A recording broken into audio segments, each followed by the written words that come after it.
Carroll Shelby is the type of automotive personality to say things like, no such thing as too much horsepower, only too little traction. And he's also the type of guy that would literally build his own car, the Series 1, just to prove that you could make a ultra lightweight car while still having air conditioning and a radio. And yet, for a brief period of time in the 80s and early 90s, he made front-wheel drive 4-cylinders in the strangest partnership Dodge has ever made. And yet, they are underrated icons.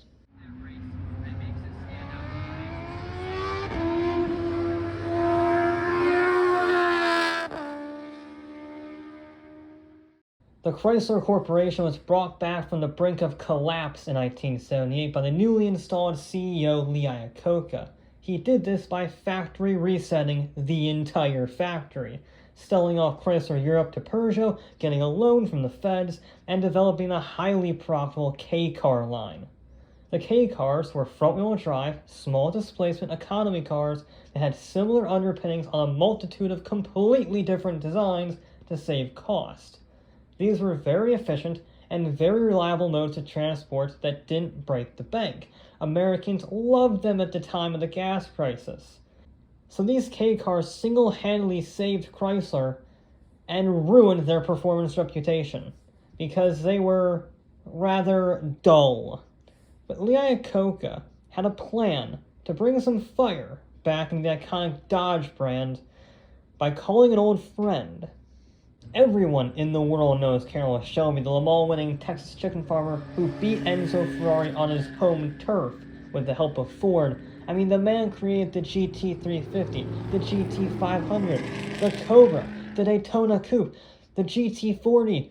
I mean, that is a pretty damn impressive roster. And Ford ruined it by becoming a bit of a control freak by the end of the 60s, which meant that Shelby retired, and by the 70s, he was happily enjoying his retirement, chillaxing, living off the profits of his chili company. So you can imagine his, not disappointment, but surprise, when he saw his old friend Lee, who helped give him the Ford gig in the first place, walk up to him and ask him to do the same thing all over again, only instead of big V8 muscle cars and supercars, it would be with hatchbacks and sedans with 4-cylinders. But Iacocca is an old friend. He's a great person, and Shelby is a great person, so although front-wheel drive 4-cylinders weren't exactly his thing, he found it quite tantalizing, a good challenge. So Shelby American got back in the saddle. And immediately there is one big distinction that must be made about the Dodge-Shelby partnership. There are 3 different types of Shelby creations. There are cars using Shelby parts without his direct involvement, like the Shelby Spirit RT. Then there are cars that are still branded as Dodges, but Shelby was heavily involved, like a certain Reptilian sports car. And then there are the cars that started out as Dodges that then were sent to Shelby's shop for a full rebuild. We aren't going to discuss the first one because nobody cares about what he wasn't involved with, and instead we're going to start at the beginning. The 1983 Dodge Charger Shelby, or the Dodge Shelby Charger. They sort of alternated them throughout the life. Now this was far from the Charger we know and love. Instead of a big rear-wheel drive V8 muscle car, well, it's a K-Car, so it's a front-wheel drive fastback with an engine lineup comprised of various 4-cylinders, including one from a Peugeot. Not exactly stellar. Therefore, Shelby opted to focus on handling and styling more than speed, since more speed would make it harder to meet emission targets, and that is what was critical about the K-Car's success. So Shelby upgraded the brakes. He added new sport tires, the exhaust was redone, and a quicker steering rack was fitted. The body kits he added were so out of the ordinary for Dodge that they were installed at the dealerships instead of the factory, since the car haulers would bottom them out up the ramps. And then they were finished off with a cool 80s graphics package bearing Shelby everywhere. And it was a smash hit, not just for the Shelby Chargers, but for the Charger as a whole. 2 years after the Shelby was introduced, Sales jumped from 10,000 in 1983 to over 50,000 in 1985. And that same year, Shelby got his hands on some forced induction and put the Charger in turbocharger. It's okay, I'm going to walk out right now. You don't have to. I'm sorry. Power rocketed up from 110 horsepower to almost 150. And I know you're thinking, oh wow, 150 horsepower, you really have something to celebrate there. But this is 1985, okay? And that is a 35% increase in horsepower, which is incredible given the technology and application at the time. The 1985 Shelby Charger did 0 to 60 in 8 seconds flat, at a time where the 5-liter Mustang GT was managing 6.8. By 1986, Dodge was sending 1,000 Chargers a year to Shelby's factory for the GLH treatment. But I want to cover that treatment in more detail with our next car. The Omni was inspired by European hatchbacks, and Shelby tuned it with the same stuff he gave the Charger GLH, including the 146 horsepower 2.2-liter 4-cylinder turbo. Bear in mind that the 1985 Golf GTI only made 110 horsepower. So the Omni Goes Like Hell lived up to its name with a 0 to 60 of 7.5 seconds while being able to pull 0.88 G in the corners. This may very well be the best hot hatch of the era, and it remains the only true American hot hatch. Because even the Focus and the Fiesta were imports from Europe. The Golf GTI, that's from Germany. The Type R, that's from Japan. America hasn't really built a hot hatchback apart from this. And yeah, sure, it was inspired by the Chrysler Horizon in Europe. It was completely redesigned as a K-Car for the US market. Then it was built in Illinois, and then the GLH was tuned by Carroll Shelby. That's about as American as you can get. But Shelby wasn't done yet, because he wanted some more. Literally. GLHS stands for Goes Like Hell Some More. And not only is that an awesome name, it's an awesome super hot hatch. The intercooler was rebuilt, the block was made more durable, and then larger throttle bodies, intakes, exhausts, and turbos were added to make, in 1986, 175 horsepower and 175 torque. That's 100 horsepower more than a normal Omni, and it was the most powerful hot hatch until a Golf R32 nearly 20 years later. At the time, the only hatchbacks that were faster than the GLHS were Group B rally monsters, and they weren't even technically hatchbacks since they were mid-engine. The GLHS did 0 to 60 in 6.5 seconds and could reach 130 miles an hour. That puts it Focus ST Golf GTI 2023 levels of performance. Dodge even offered a Mopar computer module that overboosted the turbo to make 205 horsepower and 250 torque in a front-wheel drive car from the 80s. Yes, it got a lot of torque steer if you weren't careful, but it could still handle. And out of all of the obscure Shelby-tuned Dodges, this is the most well-known, and for very good reason. After the Omni and the Charger ran their GLHS courses, Dodge pointed at BMW for their next rival in 1987 and chose the Lancer to rival them.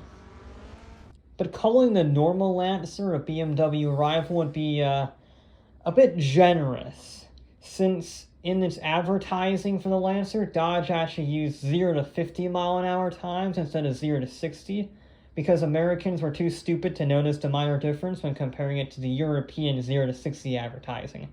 That way it looked comparable in terms of times. That's how bad the normal Lancer was. So Shelby had their work cut out, and they tuned 800 Turbo 2 variants with the GLHS engine installed. These Shelby Lancers could do 0 to 60 in a much more respectable 7.5 seconds, and 400 of these cars were with the highly regarded manual transmission. And yeah, sure, the Shelby Lancer isn't going to beat an E28 5 Series or anything like that, especially after 1987, when it was turned into the Dodge Shelby Lancer, and his parts became a really high trim level that nobody bought by 1989. But those original 800 Turbo 2s are seriously underrated legends. I think they look really good, especially in red. But they were out of a job with the Lancer by 1989, so Shelby continued plundering Dodge's lineup. Originally, he was going to stuff a 300 horsepower V8 into a full-size Ram pickup, but Lee convinced him to look at the Dakota. Dodge had built the Dakota to be one of the first mid-sized pickups, and seeing the potential for a new interpretation of the old Little Red Express, Shelby got to work. First, he swapped the 3.9-liter V6 from the normal Dakota for a 5.2-liter V8, and as you can imagine, having 2 more cylinders and a lot more displacement, that was really tough, as in they had to remove the engine fan and replace it with an electric-powered fan system to make room. And yeah, the V8 was not as powerful as the Ram concept. It only made 175 horsepower, but it made 270 torque. And then it was given the usual suspension, bodywork, and Shelby stickers that it needed to drive well.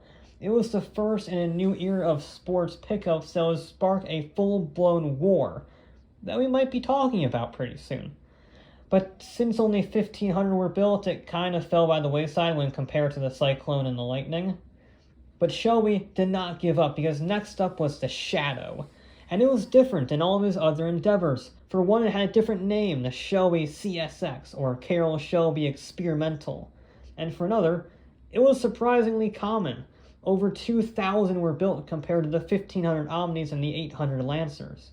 Now, the first 750 were simply normal Shadows given the usual suspension upgrades, vented disc brakes, and the GLHS engine swap.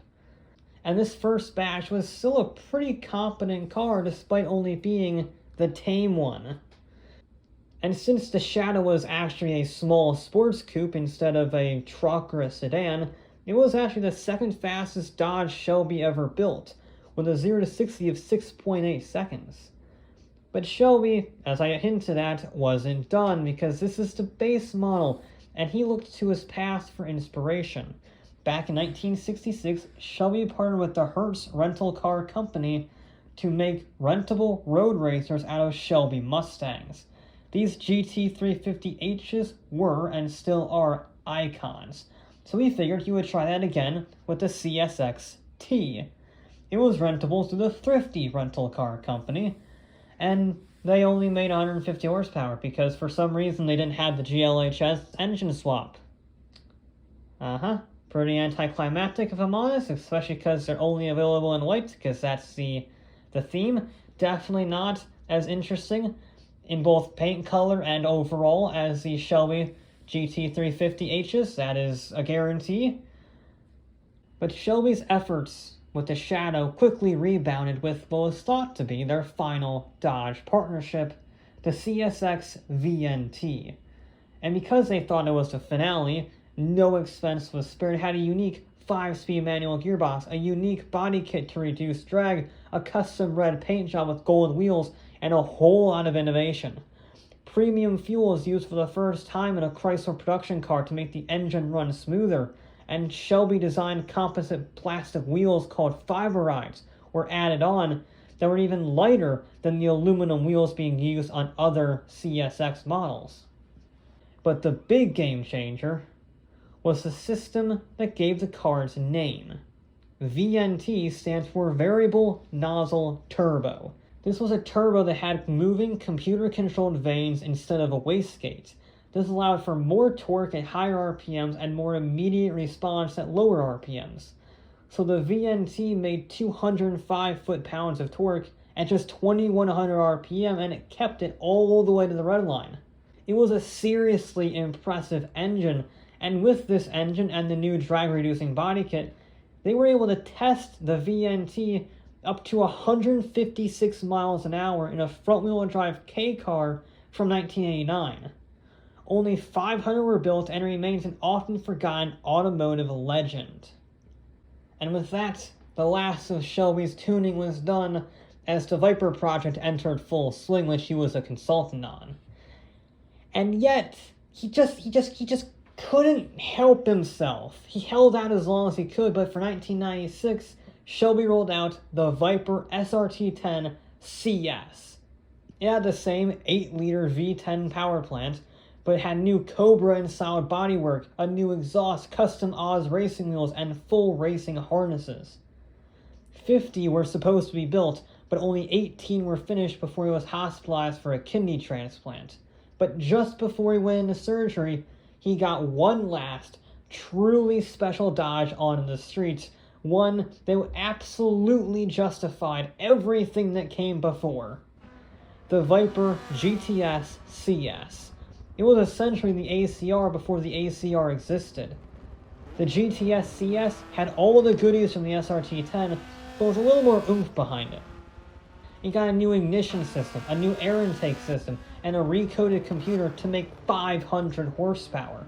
Then they added toughened sway bars and adjustable shocks. It really was a full-blown ACR, even with the offensively red paint job, albeit with flakes of gold thrown in for good measure.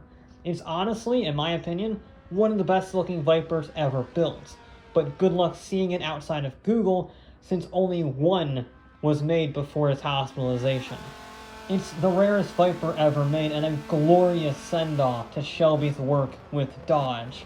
And it really does kind of make you think, retrospectively, about the whole program, because after his work on the Viper and at Dodge ended, he moved back and was Ford, where he would stay until his death in 2012. And since he started at Ford and ended at Ford, most people don't even know about these cars, even though they're among the fastest on sale in their price brackets. And for those who do know them, many fail to appreciate them, since they think the great Carroll Shelby shouldn't have wasted his time on 4-cylinder family cars. So they're sort of in this weird realm of forgotten about or hated, even though they really don't deserve that hate given the constraints of the era. But you know what? I'll just paraphrase the man himself. Every magazine in the country said, "What in the hell is Shelby doing building those?" But I had a lot of fun building those Dodge pocket rockets.